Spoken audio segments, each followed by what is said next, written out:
Oke, kita bahas tugas yang pertama. Karena kemarin banyak yang request kok saya salahnya di mana gitu. Makanya di sini kita bahas satu persatu ya. Oke, untuk yang pertama nomor 1, penerapan ilmu kimia sangatlah banyak.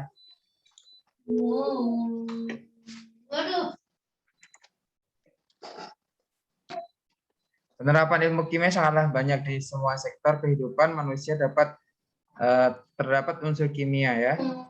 Jelaskan salah satu contoh peran ilmu kimia di masing-masing bidang. Nah ini sudah banyak yang ini sih, sudah banyak yang benar ini ya tentang pertanian, pangan dan kedokteran. Asalkan kalian menjawabnya dengan sungguh-sungguh dan masing-masing minimal 1 aja udah dianggap benar kayak gitu ya.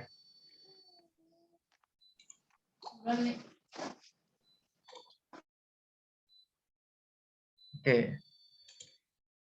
Jadi yang ini sangat banyak ya untuk pertanian ini jawaban paling banyak dari kalian itu apa namanya sebagai pupuk ya.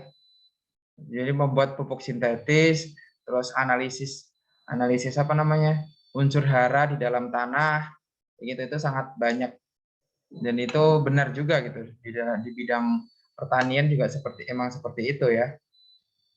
Terus di bidang pangan itu yang paling banyak itu tentang analisis zat gizi ya, gizi dalam makanan, terus bahan pengawet, bahan pewarna, bahan pemanis buatan gitu.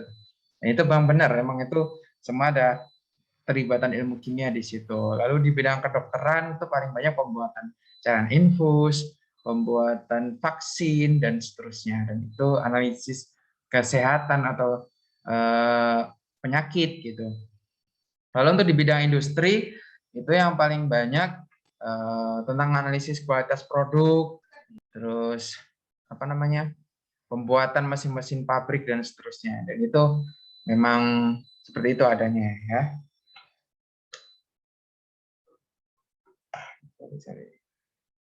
Nah, selanjutnya nomor 2 ini sebenarnya tidak usah dibahas ya karena ini pengertian aja sih, pengertian terus tujuan. Dan penting kalian tahu metode ilmiah itu apa, terus tujuan dari metode ilmiah itu apa saja. Nah, dan itu sudah cukup gitu. Terus yang nomor 3 nih, nomor 3 ini banyak yang ada yang kebalik-balik gitu ya. Nomor 3. Nah, jelaskan tentang ini apa yang dimaksud dengan variabel bebas, variabel tak bebas, dan variabel terkontrol. Jadi variabel bebas itu adalah variabel yang dibuat berbeda. Tujuan dibuat berbeda ini adalah untuk mengetahui pengaruh dari variabel itu ketika dibuat berbeda itu apa terhadap objek yang kita teliti atau objek yang kita amati gitu. Nah, sebaliknya kalau variabel tak bebas itu adalah efek dari adanya adanya variabel bebas ini. Ketika hal ini dibuat berbeda, apa sih efeknya? Maka kita ingin cari tahu efeknya, pengaruhnya. Dan dengan untuk mencari tahunya tentunya dengan diukur, ya, tentunya dengan diukur pengaruh dari variabel bebas tersebut. Lalu variabel tak bebas ini kalau kalian cari di literatur lain itu kemarin ada yang nanya, Pak, bedanya variabel tak bebas dengan variabel terikat apa? Jawabannya adalah sama. Jadi variabel terikat itu ada nama lain dari variabel tak bebas. Nama lain ya. Artinya kayak apa ya? Kayak contoh Persib gitu. Persib itu nama lainnya Maung Bandung gitu kan. Itu kan sama, artinya mereka satu objek tapi cuma beda penyebutan saja.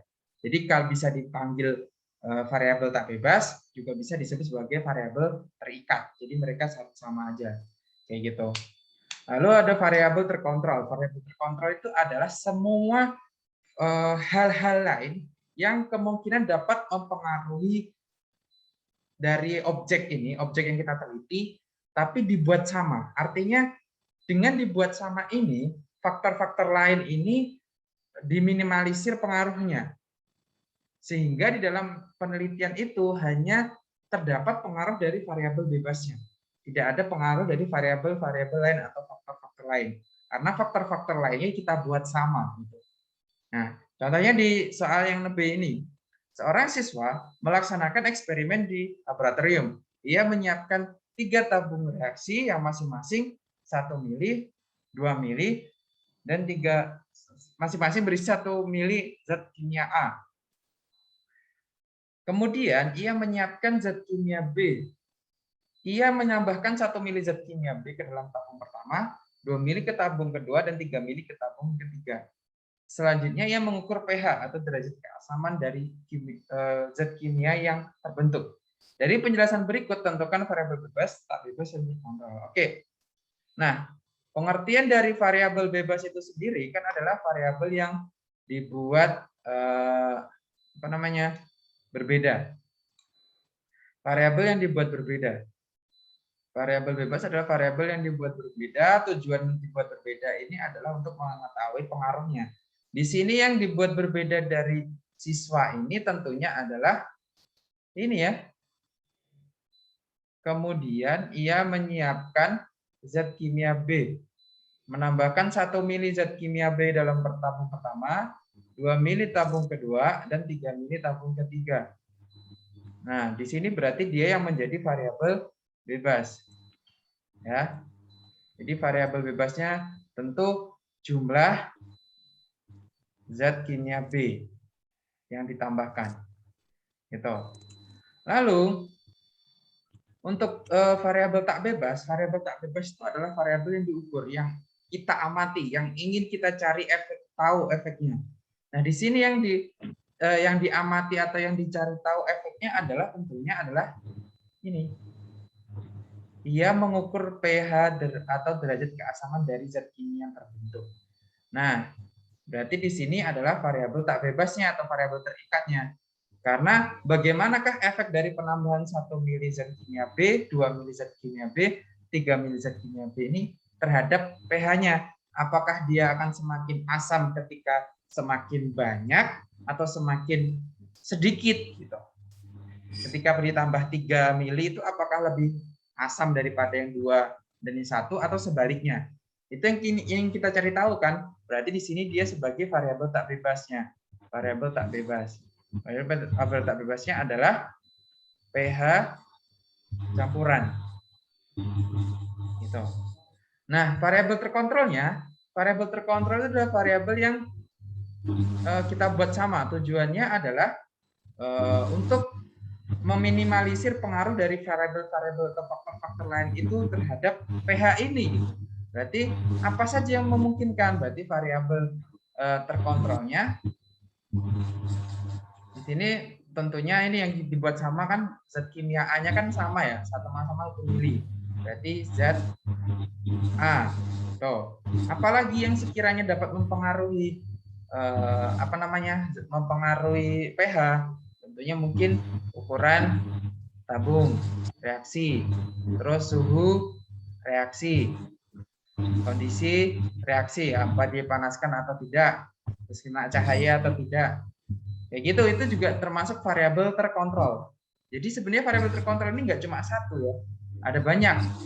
Nah, makanya harusnya itu jawabannya itu lebih dari satu, tapi kebanyakan kalian menemukan zat kimia A saja menjadi variabel terkontrolnya, kayak gitu. Tapi sebenarnya bisa dari ukuran ininya, bisa dari konsentrasi zat kimia B yang ditambahkannya, ya, terus bisa dari suhu, bisa dari tabung reaksinya dan sebagainya. Tentunya hal-hal faktor-faktor lain yang di luar variabel bebas, kayak gitu. Oke, dari sini ada yang mau bertanya, silakan. Mungkin ada yang belum paham.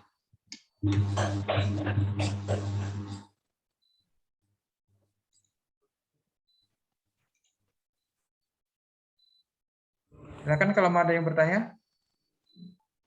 Bapak, kalau kondisi ruangan itu variabel terkontrol ya? Iya, benar. Ada lagi yang mau bertanya?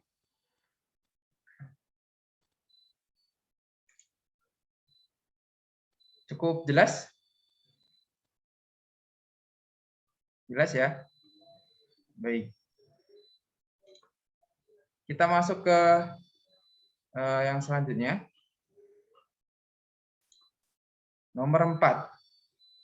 Apa perbedaan antara kesalahan acak dan kesalahan sistematik? Nah, pengertian dari kesalahan acak itu sendiri adalah kesalahan yang tidak dapat kita duga, kita prediksi sebelumnya, ya. Dan dia itu mengakibatkan pengukuran dari suatu sampel yang sama dengan cara yang sama itu menghasilkan data yang berbeda-beda. Kayak gitu. Sementara kesalahan sistematik itu dia bisa saja menghasilkan hasil yang sama, tapi dia ternyata hasilnya itu salah. Kesalahan ini ya bisa banyak faktor, bisa dari alatnya, bisa dari orangnya, bisa dari metodenya. Bisa kayak gini, misal dia nimbang nih, misal dia nimbang sesuatu, mau ditimbang sampai 100 kali pun hasilnya akan sama, padahal salah. Kenapa? Ternyata yang rusak adalah neracanya, gitu. Atau dia menganalisis sesuatu, hasilnya akan sama atau tidak jauh berbeda lah. Tapi ternyata salah dari hasil yang sesungguhnya. Kenapa? Ternyata yang salah adalah metodenya atau yang salah orangnya. Orang itu ternyata emang nggak bisa gitu loh. Mau dia ngelakuin berapa kali pun tetap nggak bisa. Atau dia belum belajar seperti itu. Itu terjadi namanya kesalahan sistematik. Tapi kalau kesalahan acak itu alatnya nggak apa-apa, orangnya benar, alatnya juga benar, metodenya juga benar, tapi hasilnya tuh berbeda satu sama lain. Dan kita tidak tahu ini pengaruh apa, kita tidak tahu. Atau pengaruh jin, atau pengaruh setan, atau apa sih, kita nggak tahu. Nah, itu disebut sebagai kesalahan acak. Nah, biasanya kesalahan acak ini pengaruhnya terhadap presisi, ya, terhadap nilai presisi. Jadi walaupun mereka berjauhan, tapi biasanya akurasinya cukup baik. Akurasinya cukup baik. Tapi kalau kesalahan sistematik, itu pengaruhnya ke akurasi. Jadi walaupun mereka presisi, tapi biasanya akurasinya sangat jelek. Itu dinamakan dengan kesalahan sistematik. Terus untuk meminimalisirnya juga berbeda. Kesalahan acak itu diatasi dengan uji statistik. Nanti akan kalian pelajari mungkin di jenjang yang lebih tinggi. Jadi dengan uji statistik itu apakah hanya di rata-rata, apakah nanti ada tabel F, tabel T, dan sebagainya. Itu untuk menguji kesalahan acak. Tapi untuk kesalahan sistematik ini dapat diuji ketika hal yang sama dianalisis dengan orang yang berbeda, atau dengan metode yang berbeda, atau dengan alat yang berbeda. Harusnya dengan diuji dengan hal yang berbeda, kalaupun itu satu sampel harusnya sama. Kayak gitu. Itu perbedaan dari kesalahan acak dan kesalahan sistematik. Nah, untuk ininya ada di soal nomor 5 untuk aplikasinya. Di soal nomor 5. Hitung rata-rata. Nah, ini rata-ratanya kan gampang ya ini. Dan nomor soal 5 ini. Langsung menghitung rata-rata aja berbeda, nggak bisa gitu ya. Oke, kita coba kerjakan bareng-bareng. Nah, di sini hitung rata-rata. Ini kalau nggak salah rata-ratanya 10,10 ya. Sini 11,03. Lalu ini 10,00. Nah, ini rata-ratanya untuk yang jawaban A. Nah, untuk yang data siapa yang paling presisi, presisi itu akan pengertiannya adalah kedekatan satu pengukuran dengan pengukuran yang lain. Jadi mereka deket-deketan atau enggak. Kita lihat yang Laila. Kita lihat yang Laila. Laila ini 10,10. Ini bedanya dengan ini 0,1. Ya. Ini dengan ini, misal ini dengan ini 0,1. Terus ini dengan ini 0,2. Gitu kan ya? Jadi sekitar 0,1 sama 0,2. Kalau ini dengan ini 0,1. Ini dengan ini 0,2. Ini dengan ini 0,3. Ya kan? Itu. Ini dengan ini 0,5 bedanya. Ini dengan ini, ini 1,00. Ini dengan ini 0,5. Terus ini dengan ini 0,5. Berarti yang paling presisi siapa? Yang paling presisi kan ini kan berarti si Laila ini. Karena dia ini dengan ini bedanya cuma 0,1, ini dengan ini 0,2, ini dengan ini 0,1. Sedangkan yang Mia ini dengan yang ini 0,1, ini dengan yang ini 0,3. Berarti dikatakan paling presisi adalah punya Laila. Gitu. Nah, yang C, jika diketahui massa zat sebenarnya adalah 10, jadi massa zat sebenarnya itu 10, maka data siapa yang paling akurat? Berarti di sini kita lihat dari rata-ratanya. Rata-ratanya mana yang paling akurat? Tentunya yang ini dong. Ini kan yang 0. Berarti data yang paling akurat adalah data C. Gitu. Karena sama, persis. Terus apakah data yang paling presis juga paling akurat? Tidak. Ini. Bentar ya.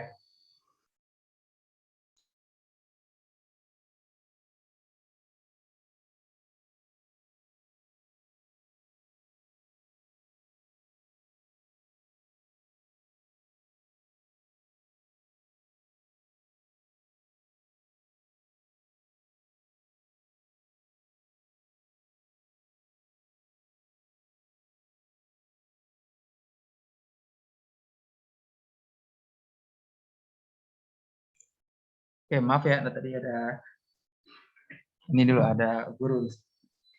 Oke, saya ulangi lagi. Tadi nomor berapa ini? Nomor 4 ya. Yang D ya. Oke. Ya, apakah yang presisi juga paling akurat? Jawabannya tidak, karena tadi yang presisi adalah punya Laila, yang akurat punya Jo. Itu kan, jadi tidak. Gitu. Sebenarnya kayak gini. Kalau dibilang paling akurat itu memang paling Jo. Tapi yang presisi Laila. Tapi kan data yang baik itu kan dijelaskan bahwa data yang baik itu sebenarnya akurasi tinggi, presisinya juga tinggi, ya kan? Gitu. Tapi ini kalau dilihat paling presisi adalah Laila, yang paling akurat adalah Jo. Jadi kalau ditanya data mana yang paling terbaik, sebenarnya data yang Laila ini yang terbaik. Cuman kurangnya dia akurasinya lebih rendah dibandingkan dengan si Jo ini. Gitu. Oke, terus data siapa yang memiliki kesalahan acak untuk yang E? Nah, kesalahan acak itu berarti dia datanya cukup berjauhan. Secara presisi dia rendah, tapi secara akurasi bisa dibilang cukup baik. Berarti di sini adalah Co. Ya, karena secara akurasi dia baik, rata-ratanya tepat dengan data yang sebenarnya. Tapi secara presisi dia cukup jauh atau jelek. Berarti dia mengalami kesalahan acak. Gitu. Nah, apakah ada set yang termiliki kesalahan sistematik? Dari ketiga ini adalah si Mia ini ya. Mia. Kenapa melakukan kesalahan sistematik? Pertanyaannya. Karena secara presisi dia baik nih. Saling berdekatan. Tapi secara akurasi dia sangat jauh, sangat rendah. Ya. Jadi aslinya 10 kok sampai 11 gitu kan, berarti secara akurasi dia jelek. Itu berarti dia kemungkinan mengalami kesalahan sistematik. Nah, kira-kira apa kesalahannya? Bisa saja Mianya kurang analis kurang kompeten. Atau bisa aja alatnya rusak atau salah metode dan sebagainya. Itu sih. Itu jawaban dari soal-soal ini. Mungkin ada yang mau ditanyakan dari kalian? Silakan.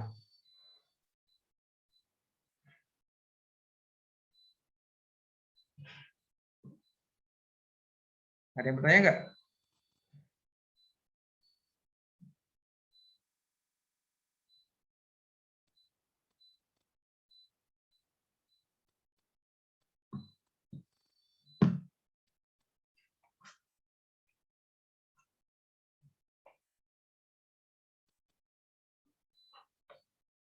Tidak ada?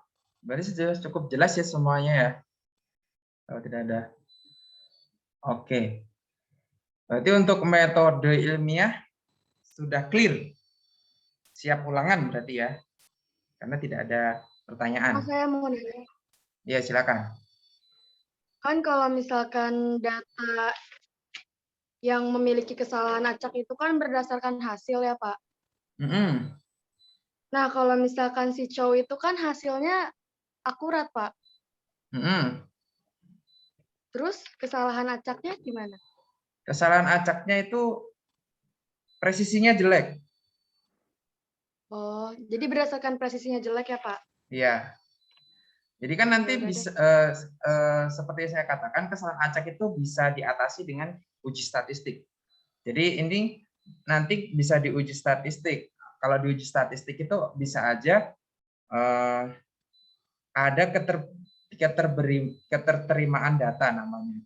Nah, jadi data mana yang diterima, bukan hanya sekedar ini kan cuma di rata-rata. Kalau di rata-ratanya, oh ini benar, tapi secara keterterimaan data mungkin saja ternyata yang 10,50 ini yang diterima. Nah, mungkin berarti dia melakukan kesalahan acak. Ya udah, makasih Pak. Oke. Ada lagi yang mau bertanya, silakan. Nah, saya ulang lagi, data yang baik itu adalah yang memiliki akurasi tinggi dan presisi tinggi. Ini ciri-ciri data yang baik. Nah, kalau si CO ini kan akurasinya tinggi nih, cukup baik. Tapi secara presisi kan jelek. Secara presisi kan jelek, berarti dia kemungkinan mengalami kesalahan acak. Nah, kalau si akurasinya rendah, terus presisinya tinggi, itu kayak Mia, berarti dia mengalami kesalahan sistematik. Kayak gitu. Sebenarnya data yang paling bagus sebenarnya data Layla ini gitu. Ya. Karena dia secara presisi cukup presisi. Tapi secara akurasi cuma berbeda sedikit gitu. Sebenarnya datanya paling baik adalah data Layla ini sebenarnya. Gitu. Oke, tadi ada yang mau bertanya mungkin?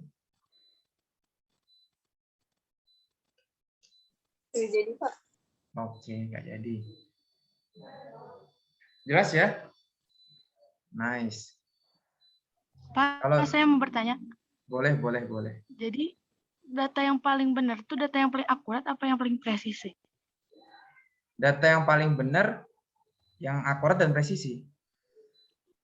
Oh, jadi dua-duanya itu. Ya, harus dua-duanya.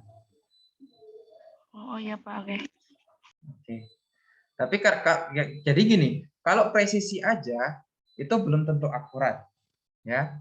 Kalau akurasi saja tapi tidak presisi, itu kalau diuji statistik bisa aja ditolak karena ini kok datanya saling berjauhan sih, gitu. Jadi kalau diuji statistik bisa aja ini ditolak karena kayak tidak meyakinkan gitu. Namanya kesalahan acak gitu. Kalau ditanya data yang paling baik gimana ya? Ya harus presisi dan akurat.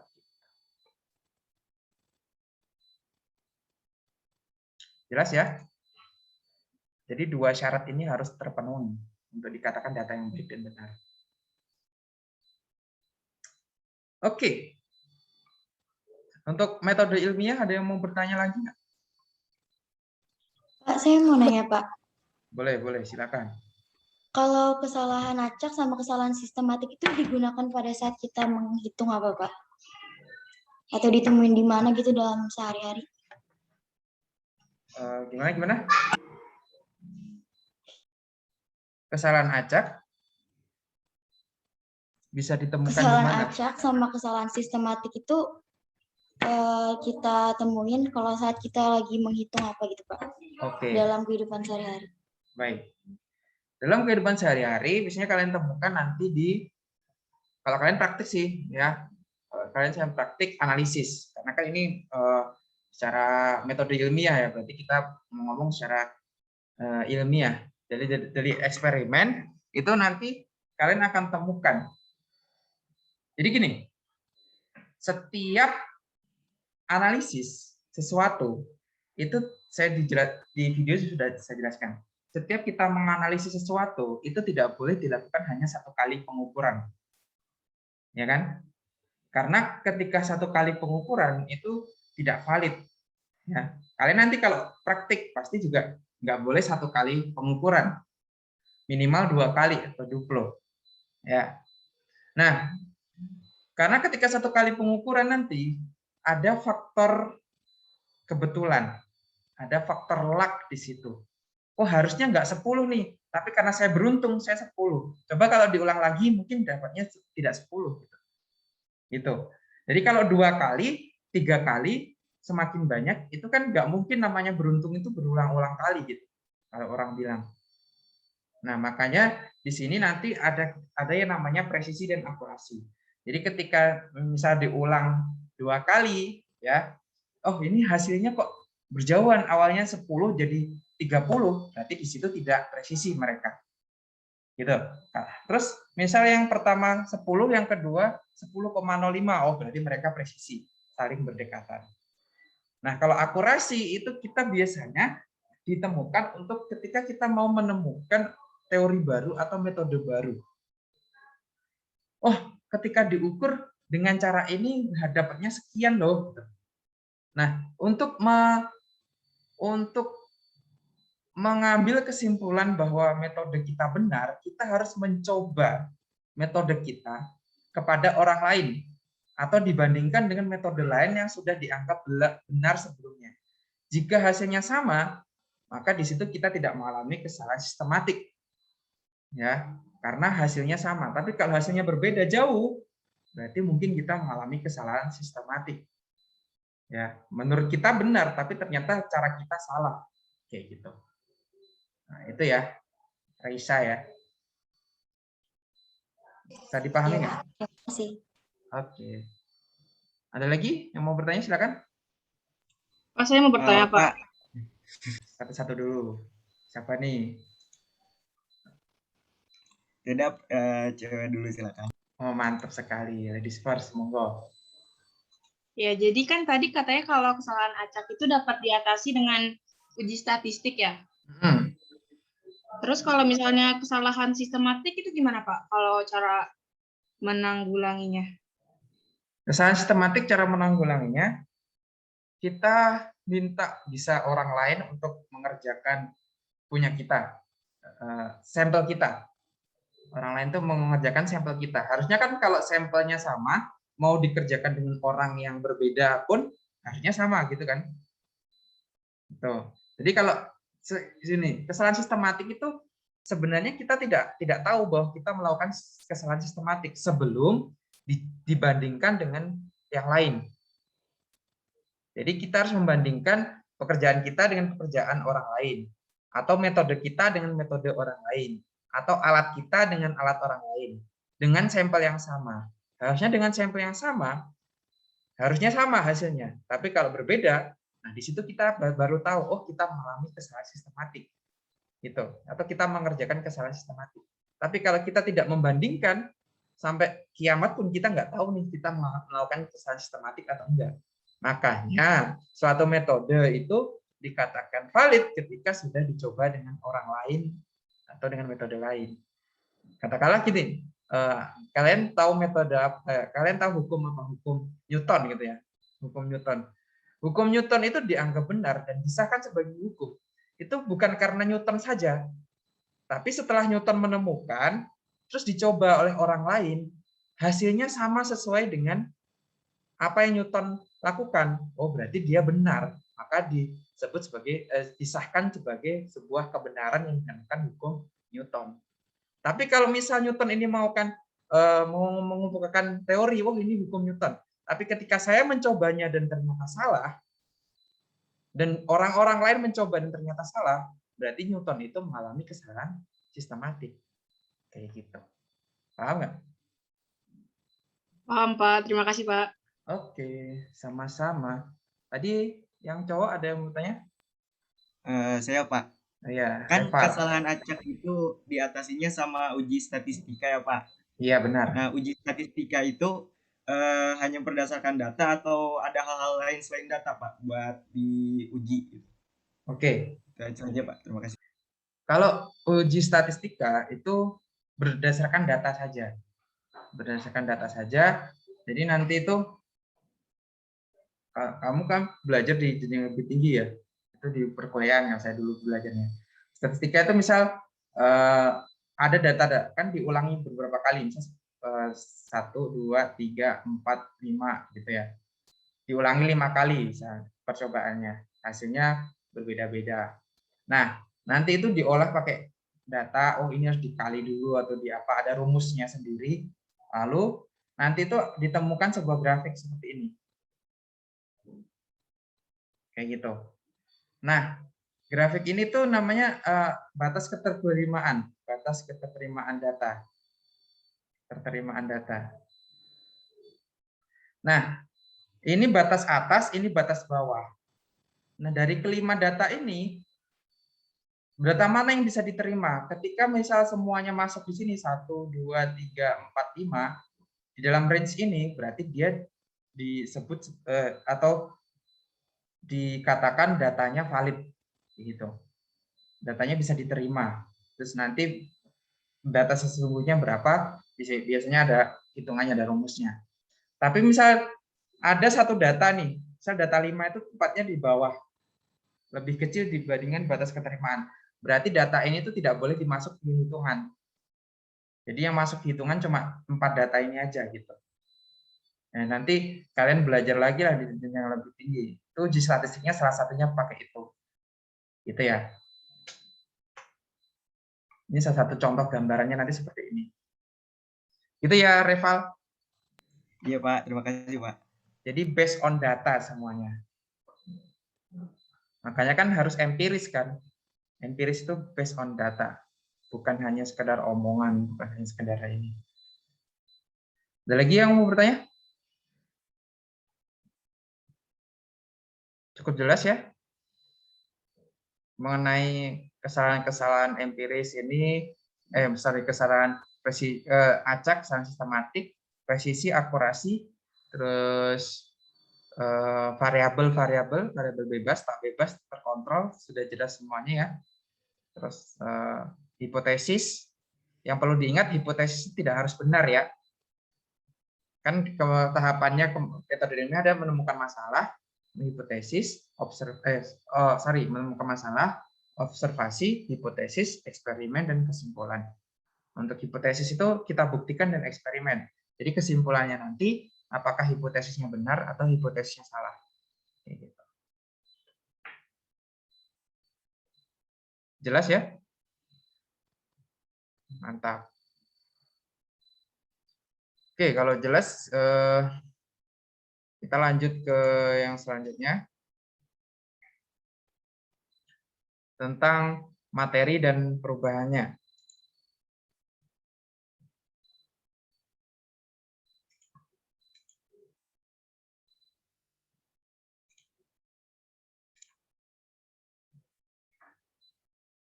Nah, ini untuk materi dan perubahannya, tugas ini sebenarnya sangat gampang ya ketika kamu melihat video yang sudah saya share, ya walaupun videonya nggak bagus-bagus amat ya, mohon maaf, itu saya sendiri yang bikin. Ya saya bukan konten kreator gitu ya. Itu kamu isi sambil nonton, sambil ngisi ini harusnya bisa sih. Ya. Dan saya tidak masalah kamu mengisinya sesuai dengan apa yang saya sampaikan di video, itu juga nggak masalah sebenarnya. Jadi ini gampang sekali, harusnya tidak ada yang salah ya.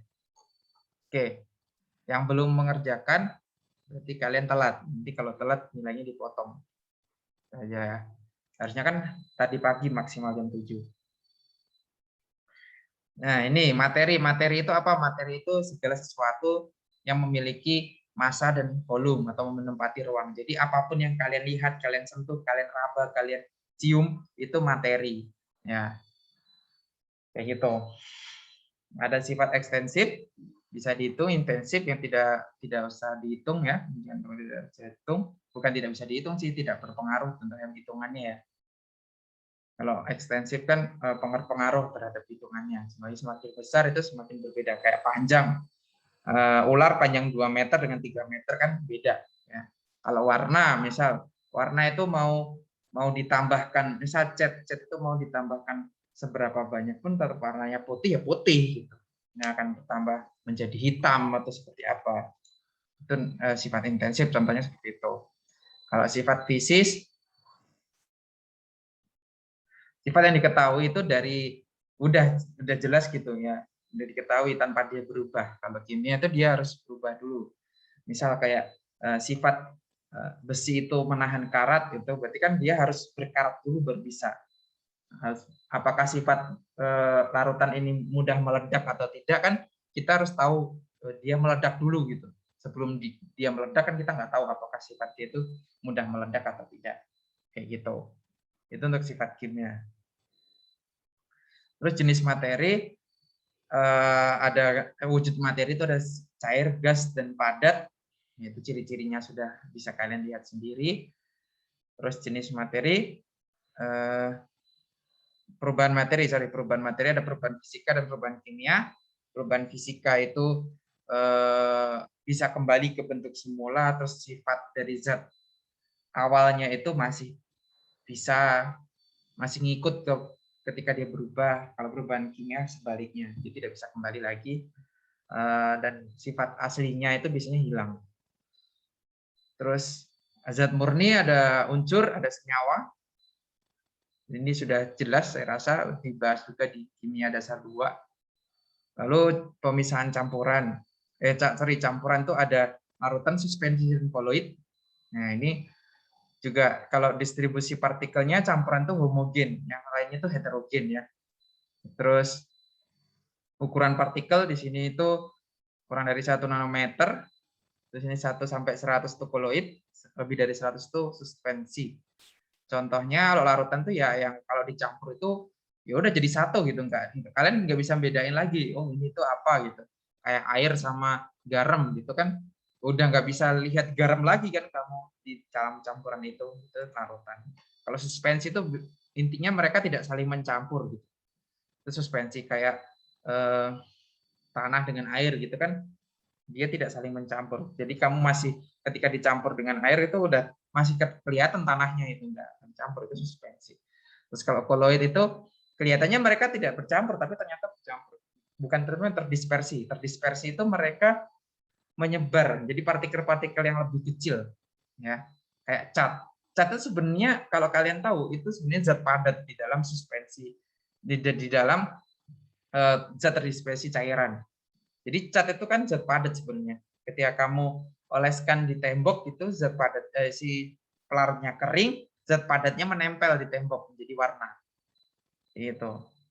Karena saya dulu pernah bekerja di pabrik cat ya sebelum jadi guru. Itu saya tahu itu pembuatan cat tuh bagaimana. Nah, kayak gitu. Jadi ada campuran namanya zat pendispersi itu dari kayak campuran polimer gitu, yang dia juga bisa menguap, mudah menguap juga. Terus ada zat terdispersinya ya kayak serbuk gitu, serbuk yang dia berwarna gitu. Nanti kalau kalian tahu, kalau putih itu warnanya dari apa?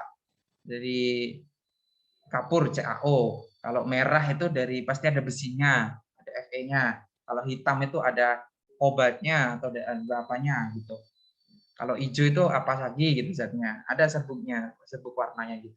Terus campurkan mereka jadi satu, campur. Jadi ketika dioleskan ke tembok atau ke besi gitu ya, dengan itu terus si polimer zat pendispersinya itu mengeras atau terus ada pelarutnya yang menguap, jadi itu dia menempel di situ si zat padatnya sehingga menghasilkan warna, namanya cat itu.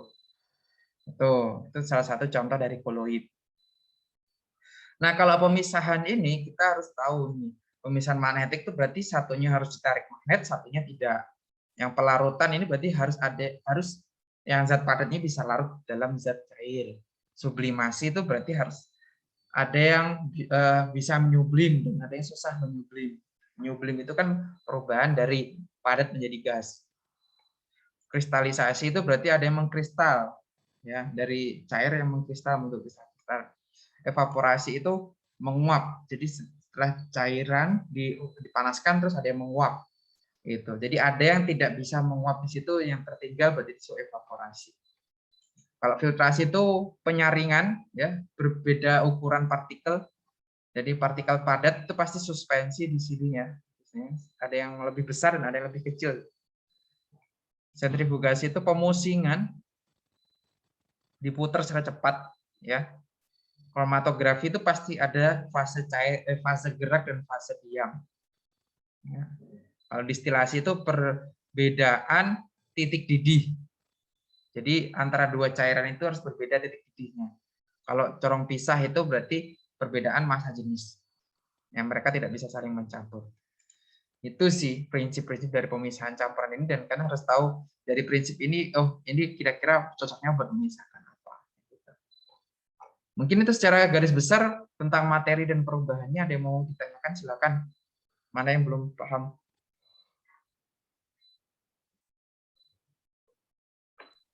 Saya mau nanya, Silakan, silakan. kan kalau koloid sama suspensi itu kan sama-sama heterogen. Nah, Ya. itu buat kita bisa nentuin mana yang koloid, mana yang suspensi itu kayak gimana, Pak? Oke, terima kasih buat Fatika. Pertanyaan yang bagus. Bagaimana cara membedakan antara suspensi dan koloid? Dilihat dari ininya, Fatika. Apa? Zat yang terlarutnya ya. Jadi kalau suspensi itu dia lebih besar, yang zat terlarutnya itu lebih besar, yang tidak bisa larut itu. Sedangkan suspensi itu lebih kecil. Jadi gini, kalau misal kamu ada suatu campuran ini ya, kamu kasih sinar, misal dikasih senter gitu ya, dikasih sinar. Itu kalau sinarnya itu sinarnya tembus dari larutan, misalnya ini larutan, ini sinar, ya. Ini saya kasih sinar gini, terus kalau sinarnya tembus, berarti dia itu larutan. Tapi kalau sinarnya itu nggak tembus, biasa tembus, berarti itu suspensi. Tapi kalau koloid itu dikasih sinar, sinarnya itu tembus tapi ngacak gitu loh, nggak lurus. Paham nggak? Jadi dia arahnya itu ke sana, padahal ini lurus ke sini, ternyata tembusannya tuh ada yang ke sana, ada yang ke sini, ada yang ke sana gitu, secara acak, nggak lurus. Nah, itu berarti suspensi. Salah satu cara membedakannya itu. Nah, yang kedua, cara membedakannya bisa terlihat sih. Biasanya kalau suspensi itu bisa disaring ya, disaring biasa itu bisa disaring. Jadi ketika disaring itu ada yang tersaring, ada yang menjadi residu itu yang tersaring. Tapi kalau koloid itu biasanya dia itu kelihatan memisahkan, tapi kalau disaring itu nggak bisa, bablas terus, nggak ada yang nyangkut. Kayak cat itu kan kalau kamu diamkan itu biasanya ada yang mengendap ya di bawah, makanya diaduk lagi kan. Itu kalau kamu saring, endapannya itu tidak akan tersaring. Beda kayak kopi, kamu tahu ampas kopi itu kan. Kalau kopi itu kamu saring, pasti ampasnya itu nempel di kertas saringnya gitu loh. Nggak bisa tembus. Nah, itu salah satu perbedaan dari suspensi dan koloid. Intinya, kalau suspensi itu sangat jelas perbedaannya. Heterogen tapi sangat jelas. Bisa kita identifikasi, oh ini yang tidak terlarut, ini yang cairannya, atau ini pelarutnya, gitu. Ini yang tidak terlarut. Tapi kalau koloid itu tidak terlihat jelas antara si zat terdispersi dengan zat pendispersinya. Gitu. Itu ya, Fatika. Iya, Pak. Makasih, Pak. Ya, sama-sama. Ada lagi yang mau bertanya, silakan.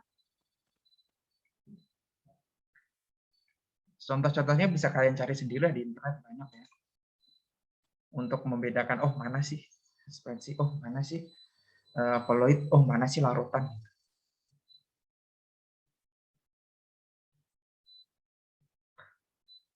Kalian sudah diajar gravimetri? Gravimetri sampai mana materinya yang sudah diajarkan? Larutan, Pak. Larutan, Pak. Membuat larutan. Ya kan? Jadi kan awalnya itu dari padatan, ditimbang, habis itu dilarutkan kan di dalam air. Itu nanti dia akan larut sempurna. Larut sempurna.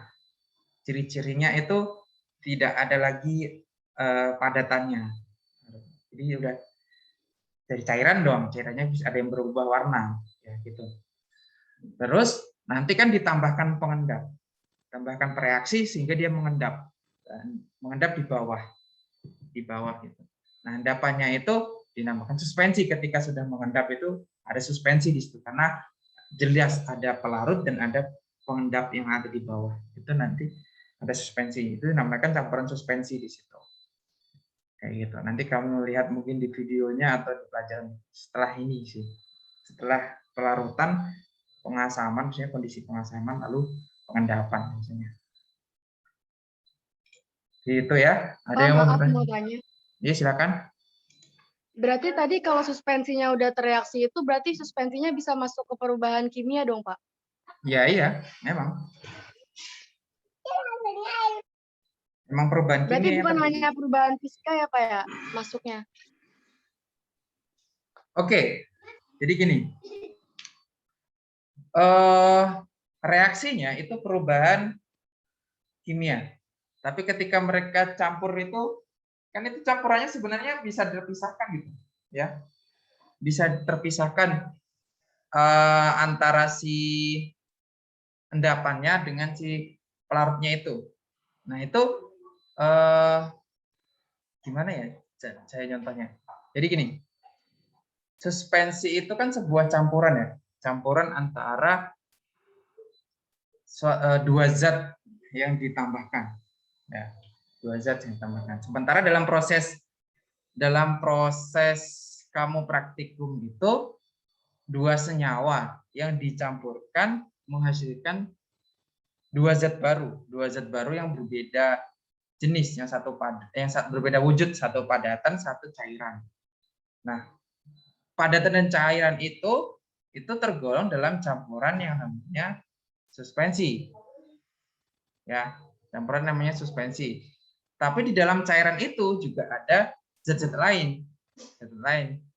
Ada air dan mungkin ada zat lain yang menjadi pelarut di situ. Ya, jadi dalam cairan tersebut.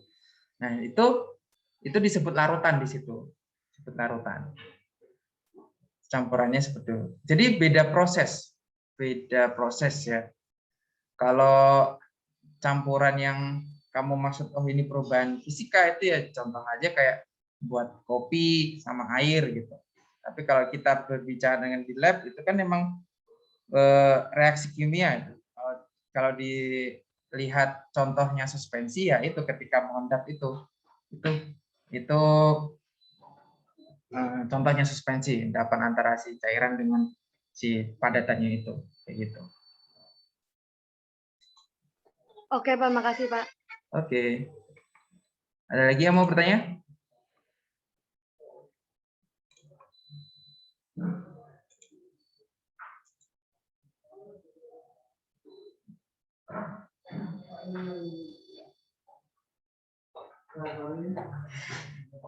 Jelas? Oke.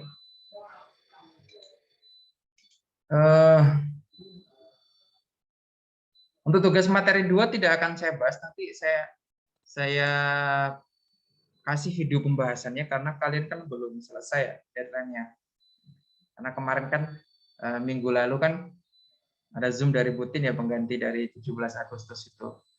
Jadi nanti akan saya share aja video pembahasannya untuk menghitung kadar zat. Nah, untuk itu, tapi untuk menghitung kadar zat, kalian ada pertanyaan nggak?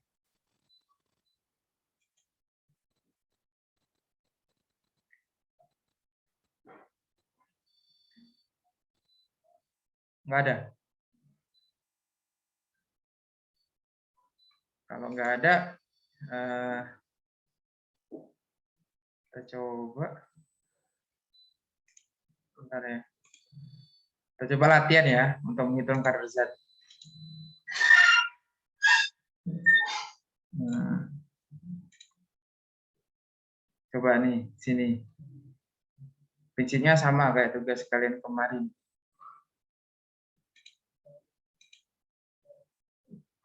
Coba dikerjakan 3 soal ini.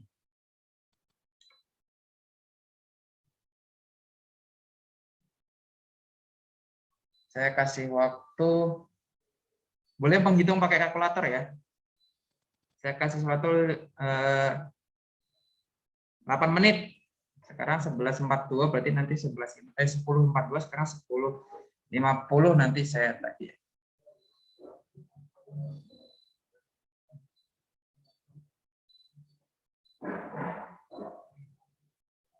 Aduh, terputus.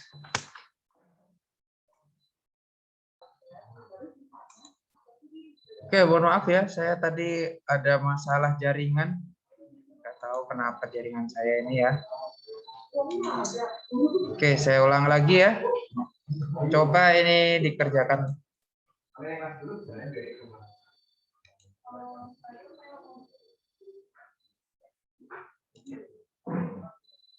Semuanya mengerjakan ya.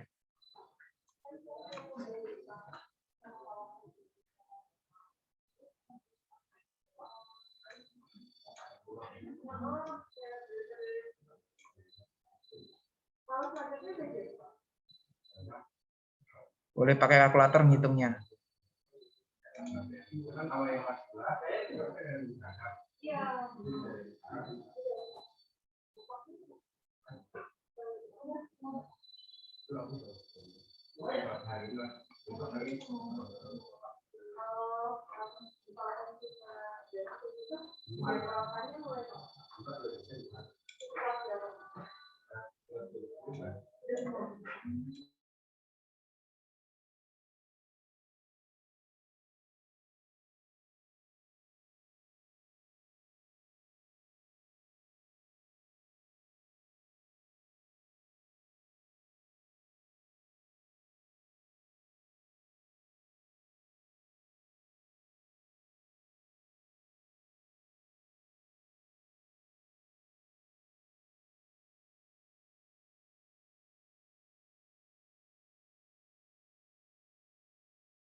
Pak,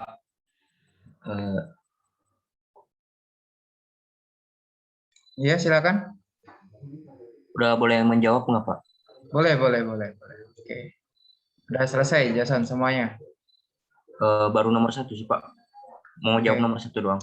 Oke, nomor 1 berapa jawabannya? 140 per 13 gram. Benar nggak, Pak? 140 Per 13 gram. berapa jadinya 140 per 13?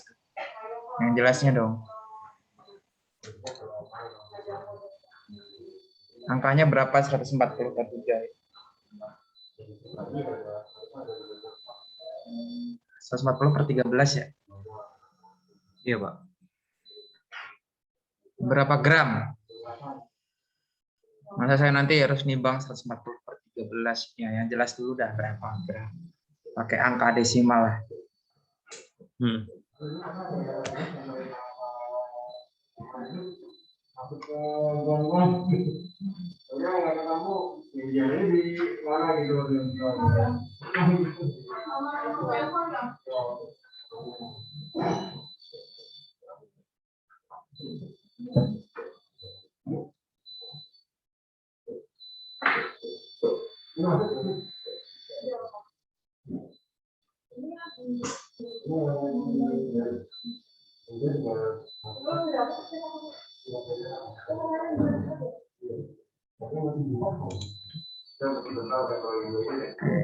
Coba gini.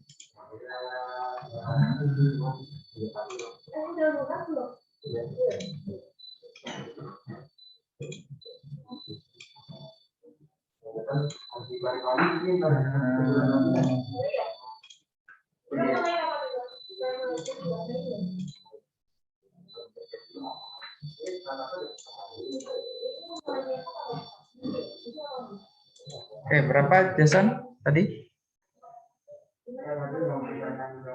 Dijadiin desimal ya Pak. Ya, desimal. 10,76923. Oke. 10, 10,76923. 923 gram. Oke.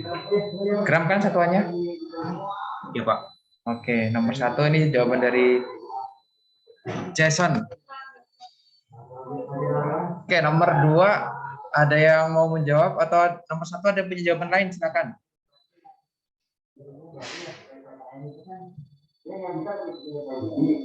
Nomor 2, nomor 3.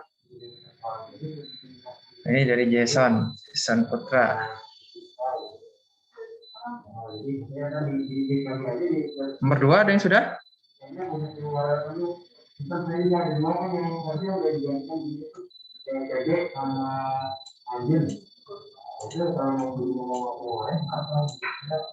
Saya geser nih.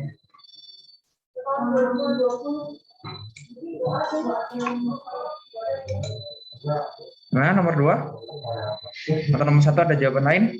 Boleh.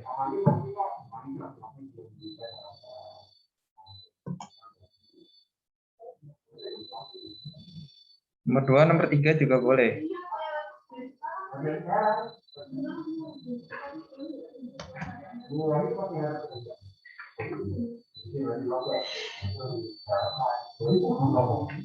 Belum ada ya? Oke. Kita coba bahas dulu ya. Apakah jawaban dari Jason itu benar gitu ya? Nomor 1, diketahui massa gula dalam sirup 65%. Jadi ini ada sirup ya, sorry. Ini ada sirup. Nah, sirup 65%-nya itu gula. Nah, gula ini masanya itu 20 gram. Yang ditanyakan adalah massa air. Jadi di sirup itu ada gula dan air. Nah, berarti airnya ada berapa persen?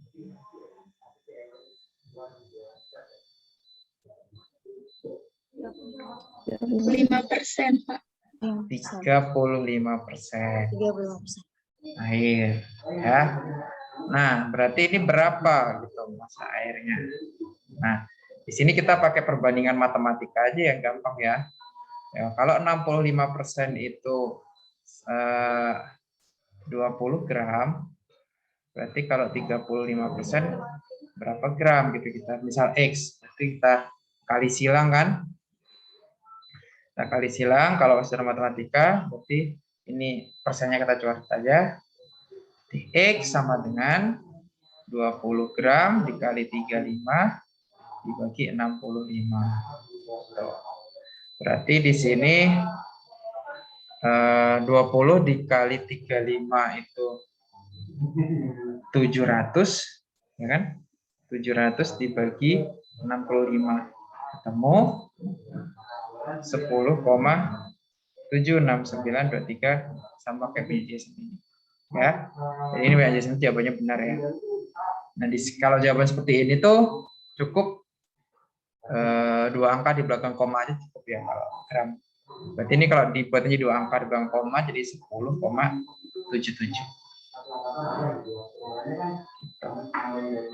Oke, untuk nomor 1 seperti itu. Ada yang mau bertanya? Itu cukup jelas?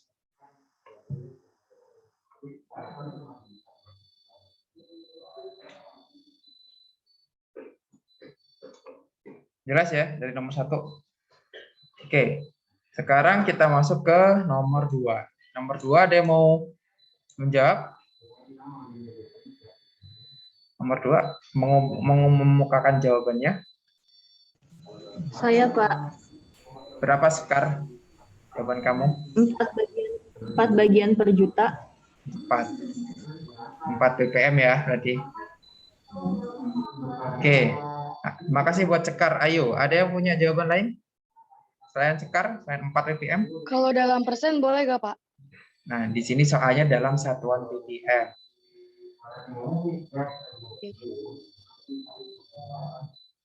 Ya, maaf ya Gabriela. Sini kan soalnya jelas ya dalam satuan ppm.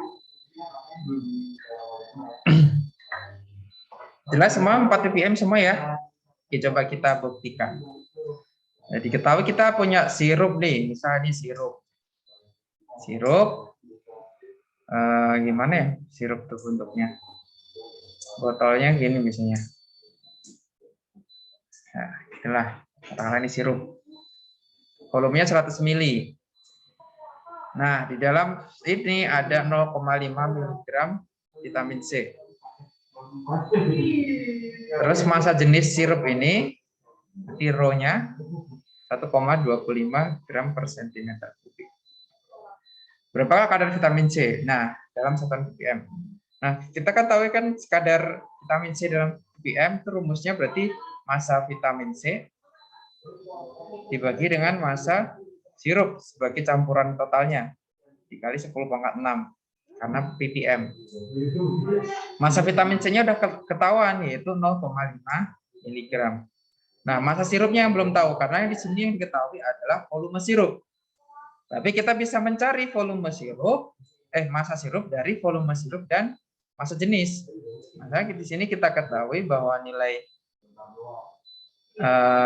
massa sirup sama dengan rho sirup dikali volume sirup ya, karena di sini rho-nya adalah rho sirup nih, bukan rho vitamin C ya. Jadi di sini rho sirup berarti 1,25 gram per centimeter kubik dikali volumenya 100 ml. 100 ml. Karena mililiter kan sama dengan centimeter kubik ya. Ini saya coret. Nah, berarti di sini jawabannya adalah 125 gram. Nah, berarti di sini massa sirupnya adalah 125 gram. Ingat di sini miligram, di sini masih gram. Berarti kita ubah. Sebenarnya ini boleh diubah menjadi gram atau ini diubah menjadi miligram. Tapi kayak saya ubahnya menjadi miligram. Berarti di sini tambah 0,3 ya. Dikali 10⁻⁶. Hasilnya ini miligram. Miligramnya sekeren. 0,5 dibagi 125.000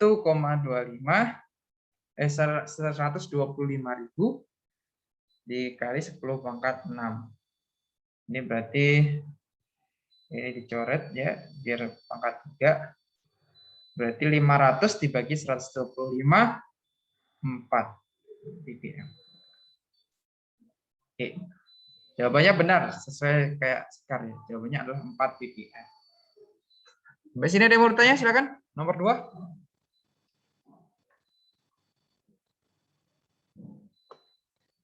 Tidak ada yang bertanya, ini sudah jelas atau tidak jelas sama sekali? Semoga sudah jelas ya. Oke, sekarang nomor 3. Silakan nomor 3. Ada yang mau menjawab? Nomor 3.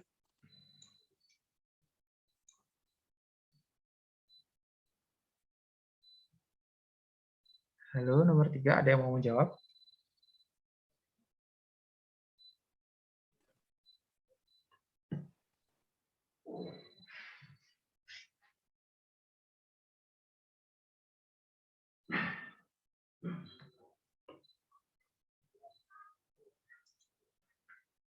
Ada nih. Coba Raisya Cahya 10.8. Nomor 3 jawaban kamu berapa?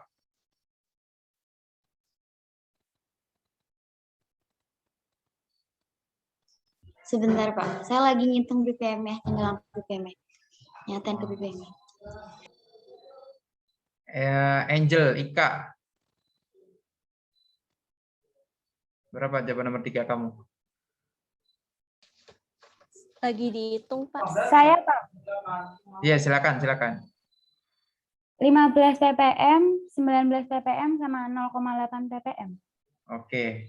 Jawaban dari Reva 15 ppm, 19 ppm, dan 0,8 ya.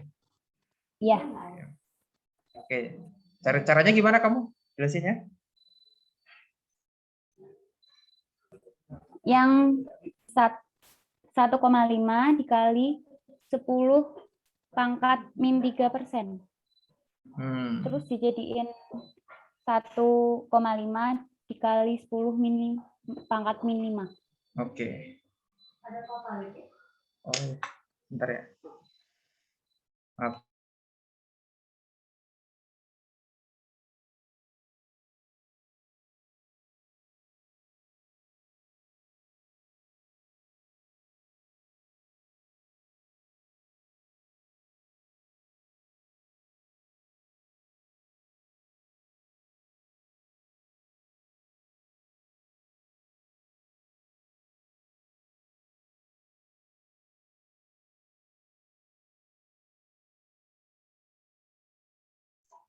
Oke, saya lanjutkan ya. Jadi jawabannya benar apa yang tadi ya. Simpelnya gini lah. Ini kan 0,015%. 0,015% ini kan kalau dituliskan kan sebenarnya gini. Per 100 ya. Nah, sementara kita kan menjadinya per 1 juta ya, per 1 juta. Jadi ini tinggal dikali aja 10,6 gitu aja. Ya. Ini coret ini berarti 3,4, tinggal ini 0,15 kali mundur 4, 1, 2, 3, 4 berarti 15. Gitu. Caranya cuma gitu ya. Jadi ini berlaku juga untuk yang ini dan dengan ini caranya sama ya. Kayak gitu. Karena gini sih. Prinsipnya kan kadar persen itu kan gini. Massa ZA dibagi dengan massa campuran dikali 100%.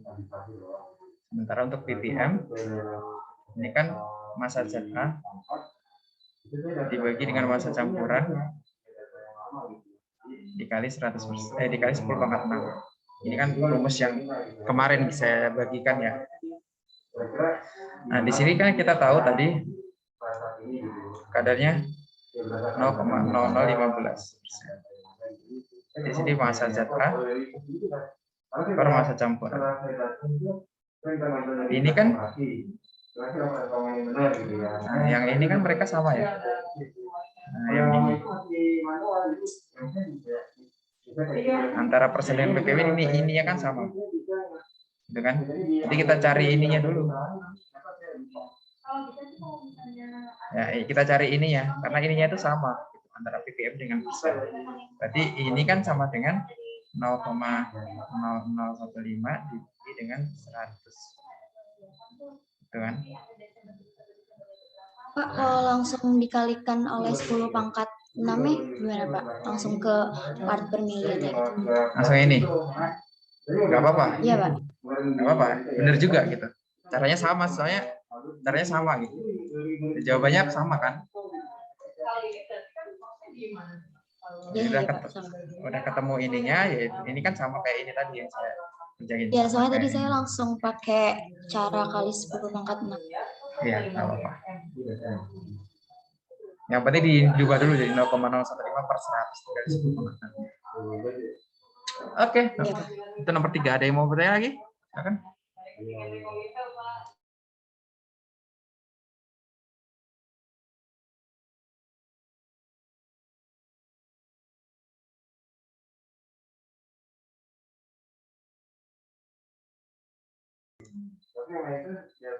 Belum ada ya? Coba nih next. Ini 2 soal. 10 menit ya 2 soal. Maksimal 10 menit. Kalau lebih cepat lebih baik.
Pak, saya mau menjawab, tapi yang nomor 1 dulu boleh tidak? Boleh. Berapa nomor 1? Kadarnya 30%. 30% ya. Oke. Itu aja? Nomor 2 enggak? Oke, enggak apa-apa. Next. Siapa yang mau nomor 2?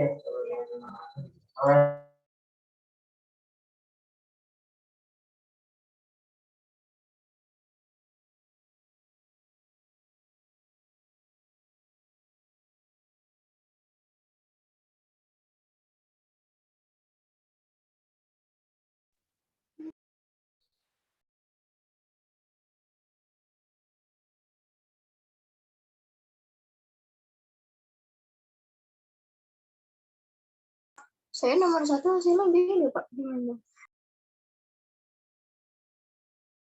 Gimana? Gimana?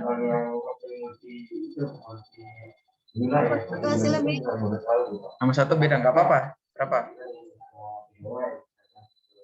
42,4. Oke, ada 2 jawaban berarti ya. Kalian tim mana nih? Tim 30 atau tim 42 nih? Nah, mungkin ada jawaban lain, silakan. 42,85, Pak. Oh, 85, oke.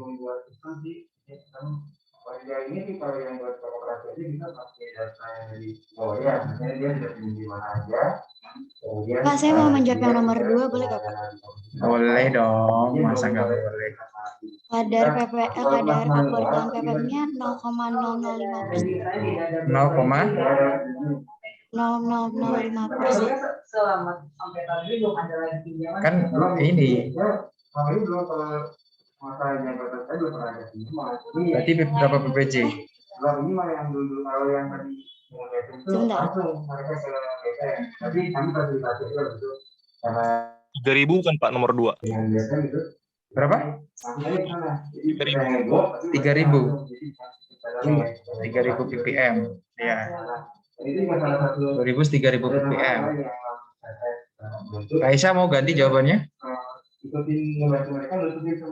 Iya, Pak, mau hitung ulang sebentar. Ya.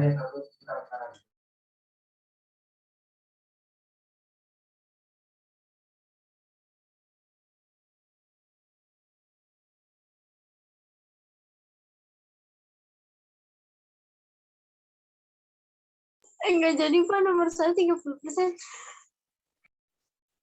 Saya jawabannya jadi 3 ppm, Pak.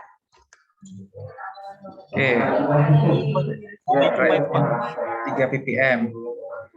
Pak, saya ganti, Pak. Kalau itu belum Berapa? miligram. Berapa jadinya? Saya hitung, Pak. Oke. Lupa diubah ke miligram dulu. Iya. Santai. Fatika tadi ganti jawaban 30. Iya, santai. Apa salah mah? Santai aja.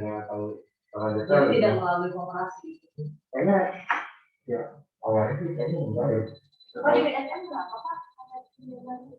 Oke, coba kita bahas ya. Kalau yang dari koperasi nggak ada sama sekali. Sehingga yang dari Kareli ya, cuman Kareli dari sana sedikit, yang ada itu kan juga masih belum bisa ya. Oke, coba kita bahas satu persatu. Pertama dari Angela ini. Angela sedang membuat alkohol. Ini misal piala gelas ini ya. Dia menambahkan 45 mili alkohol. Lalu tambah air hingga volumenya 150. Hingga 150. Nah, berarti 150 mili ini volumenya air atau campuran? Ada kita berarti dulu, jadi kita Air, Pak. Volume siapa? Air, Pak. Volume campuran. Ini volumenya campuran. Ini kata-katanya itu hingga, bukan ditambahkan air 150, tapi hingga. Berarti dia dicampur di situ sampai volumenya 150. Berarti di sini volume campurannya 150, gitu ya. Berarti di sini kita cari persen alkohol sama dengan volume alkohol dibagi volume campuran dikali 100%. Volume alkoholnya 45 mili, volume campurannya 150 mili dikali 100%. Berapa nih? 30%. Ini jawabannya ya. Ingat, di sini kamu harus teliti ya. Ini soalnya itu hingga. Ya. Jadi berbeda antara menambahkan hingga sama menambahkan dengan.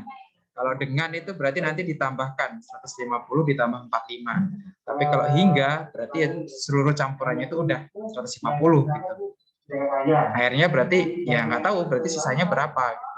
Jadi 150 dikurangi 45 itu airnya.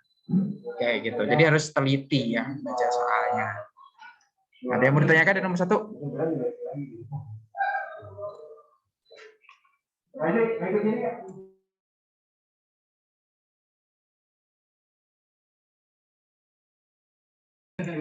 Nggak ada ya? Ya lanjut. Sekarang nomor 2. Nomor 2 itu ada 10 liter air. Dalam 10 liter air itu ada 30 miligram.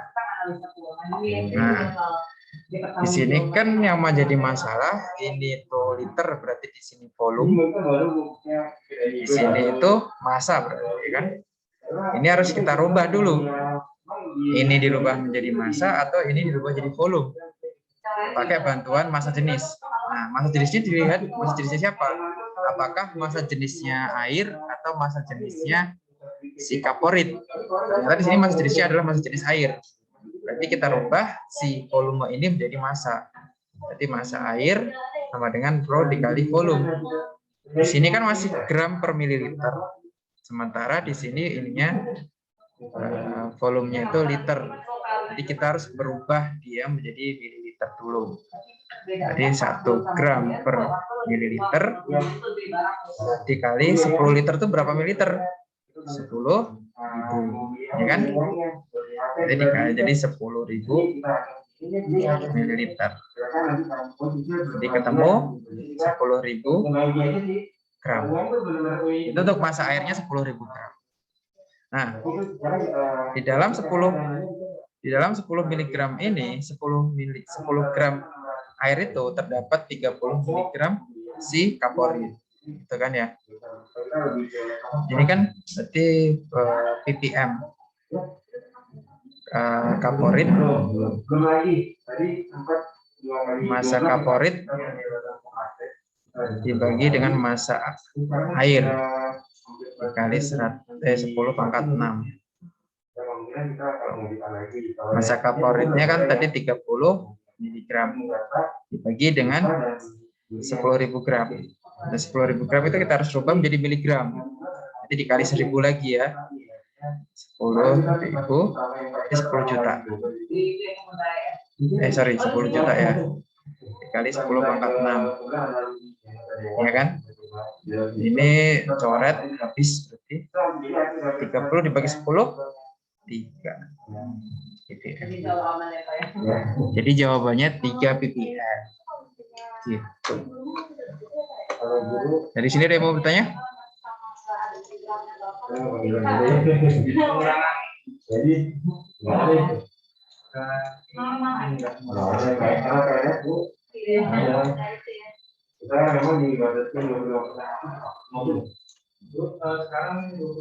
Tuh. Ada yang bertanya dari 2 soal ini? Tidak ada ya? Oke.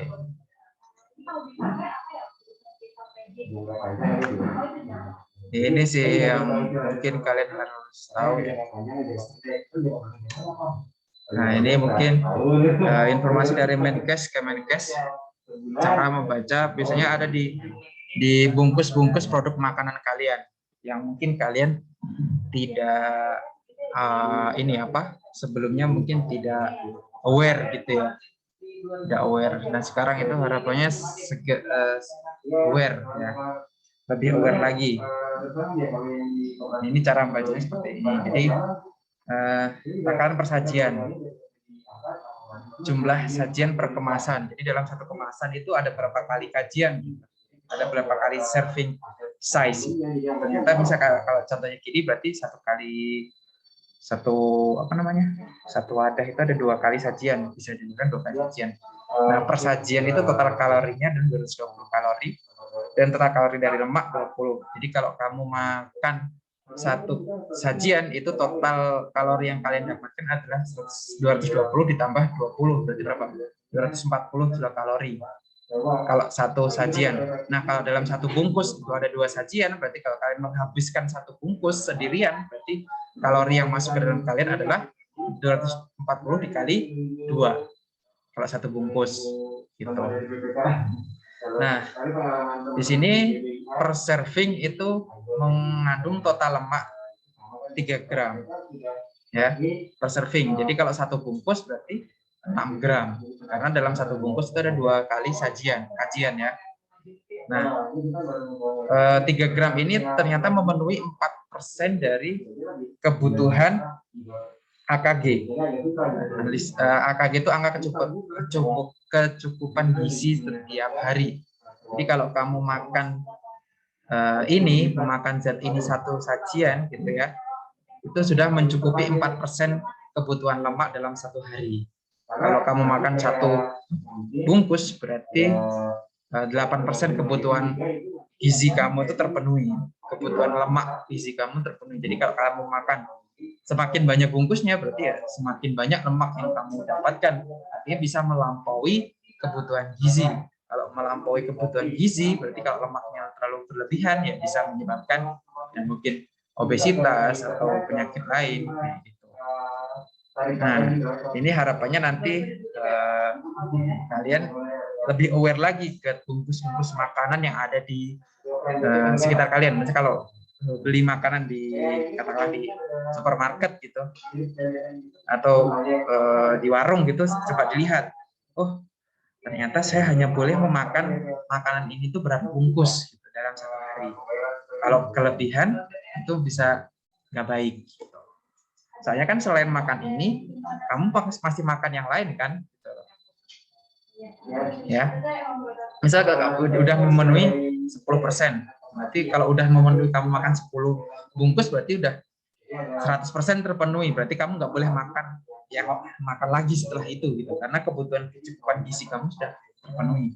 Kalau makan sesuatu yang lain lagi berarti ya itu kan menjadi kelebihan kecukupan gizi. Yang kalau kecukupan gizi itu terlalu berlebihan kan, kalau kayak lemak itu kan kurang bagus. Tuh, itu nanti ini silakan lebih aware lagi karena kalian sudah belajar kadar, juga belajar membaca informasi zat ini, tolong lebih aware lagi terhadap apa yang kalian konsumsi. Mungkin ada yang ada di rumah kalian, karena kalian juga orang kimia gitu. Oke. Mungkin dari sini ada yang mau ditanyakan, silakan.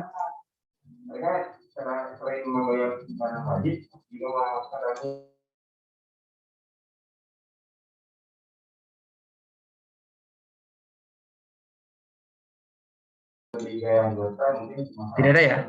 Oke. Kalau tidak ada, saya cukupkan sampai di sini pertemuan kita pagi hari ini. Untuk pembahasan soal tugas 2 itu akan saya share nanti di Google Classroom kalian setelah deadline tugasnya selesai. Itu silakan dipelajari karena bab ini sudah selesai, antara materi sampai membentuk kadar, terus metode ilmiah juga sudah selesai. Maka pertemuan selanjutnya kita adakan ulangan harian. ya. Jadi minggu depan kan jadwalnya Butin ya. Seminggu depannya lagi itu ulangan harian. Untuk jadwalnya sesuai dengan jadwal pelajaran. Jadi karena jadwalnya sesuai dengan jadwal pelajaran itu tentunya tidak berbeda blok 1, blok 2, dan blok 3 itu dengan soal yang sama. Artinya ketika kalian membocorkan ke teman kalian yang beda kelas tentang soalnya, mungkin kelas kalian teman kalian nanti belum ulangan, jadi caranya kamu kayak ngasih nilai yang bagus bagi teman kalian. Jadi harapannya dijaga baik-baik rahasia untuk soalnya nanti ke depan, untuk ulangan harian 2 minggu lagi. Oke, ada yang mau bertanya tentang ulangan?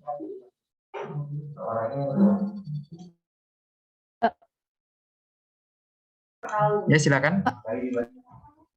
Ulangan itu sekali apa 2 kali? Maksudnya dibedain yang Pak Hasnan? Gimana maksudnya? Gimana? Maksudnya nanti yang putih ada lagi. Gimana? Kurang jelas pertanyaannya? Maksudnya gini nanti Pak, ada ulangan hariannya dibedakan dari Butin apa dari Pak Hasnan jadi 2 kali gitu Pak ulangannya. Oh, jadi untuk ulangan harian yang selanjutnya itu yang 2 minggu lagi itu ulangan dari saya saja. Jadi materinya mulai dari metode ilmiah sampai materi pemisahan campuran dan menghitung kadar zat. Gitu. Dari pelajaran yang saya sampaikan saja. Nanti Butin ada ulangan sendiri. Gitu. Jelas ya? Ada lagi pertanyaannya?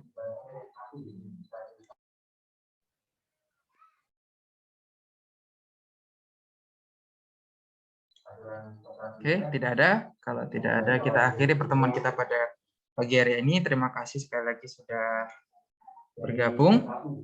Jangan lupa yang belum absen silakan absen. Saya share lagi link absennya di kolom chat. Yang tadi sudah absen nggak usah absen lagi ya. Terima kasih sekali lagi sudah bergabung dan mohon maaf jika ada kekurangan. Kita tutup pelajaran kita hari ini dengan berdoa. Semoga bisa apa yang kita pelajari hari ini mendatangkan manfaat bagi kita dan keluarga kita dan orang-orang sekitar kita dan mungkin orang-orang secara umum ya. Masyarakat secara umum. Berdoa menurut agama dan kepercayaan masing-masing, dipersilakan.